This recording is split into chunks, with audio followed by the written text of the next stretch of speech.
আপনারা যাবেন না? আপনারা দুজন আছেন তো? আমাদের উপর হামলা করছে না?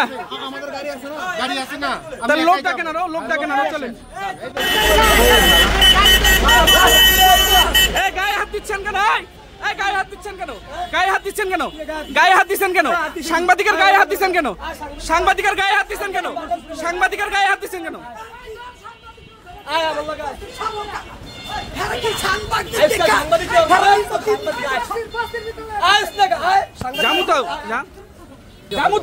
আরে ভাই আবার গায়ে হাত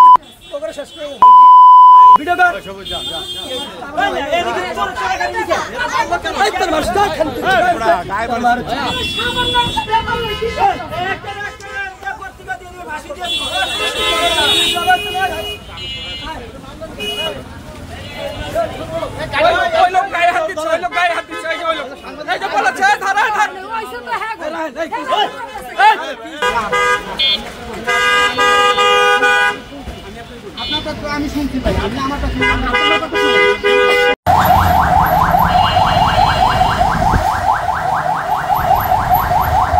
একটু আগে আপনারা জানেন যে আমি আমার সকালে বেলা থেকে আমি নির্বাচন কমিশন ছিলাম। আমার অ্যাসাইনমেন্ট শেষ করে আমি এই সন্ধ্যার একটু আগে বাসা যখন ফিরছিলাম তখন আমার পিছনে একটা অটো ছিল এবং সামনে একটা প্রাইভেট কার ছিল। তো আমি নিয়ম মাফিক মোটরসাইকেল চালাচ্ছিলাম, আমি ওভারটেক করি নাই। এর জন্য আমার পিছনে অটোওয়ালা আমাকে বলে যে ওভারটেক করেন না কেন, মানে ওই ডাইনে দিয়ে যাও। তো আমি তারে বললাম যে আমি ডাইনে দিয়ে যাবো না, আমি আস্তে আস্তে নিয়ম মাফিকভাবে যাব।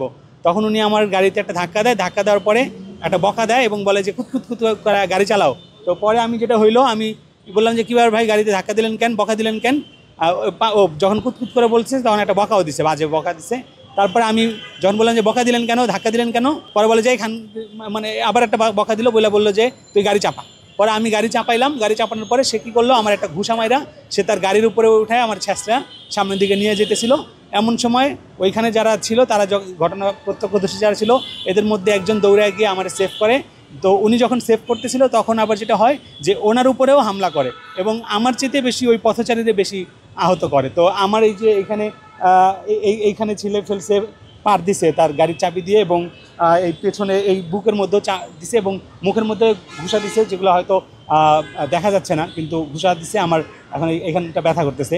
যেটা হয়েছে, আমি পরে আটকাইলাম, পুলিশে খবর দিলাম। আমি যেহেতু গণমাধ্যম কর্মী, আমি তার কোনো রকম কোনো গায়ে হাত দেওয়া বা বকাবাজি কিছুই করিনি। আমি আইনের আশ্রয় নিয়েছি এবং আইন অনুযায়ী আমি চাই তার বিচার হোক। পুলিশ গেছে এবং পুলিশ তাকে আটক করে এখানে নিয়ে আসা হয়েছে। আশা করছি পুলিশ এর সুষ্ঠু বিচার করবে।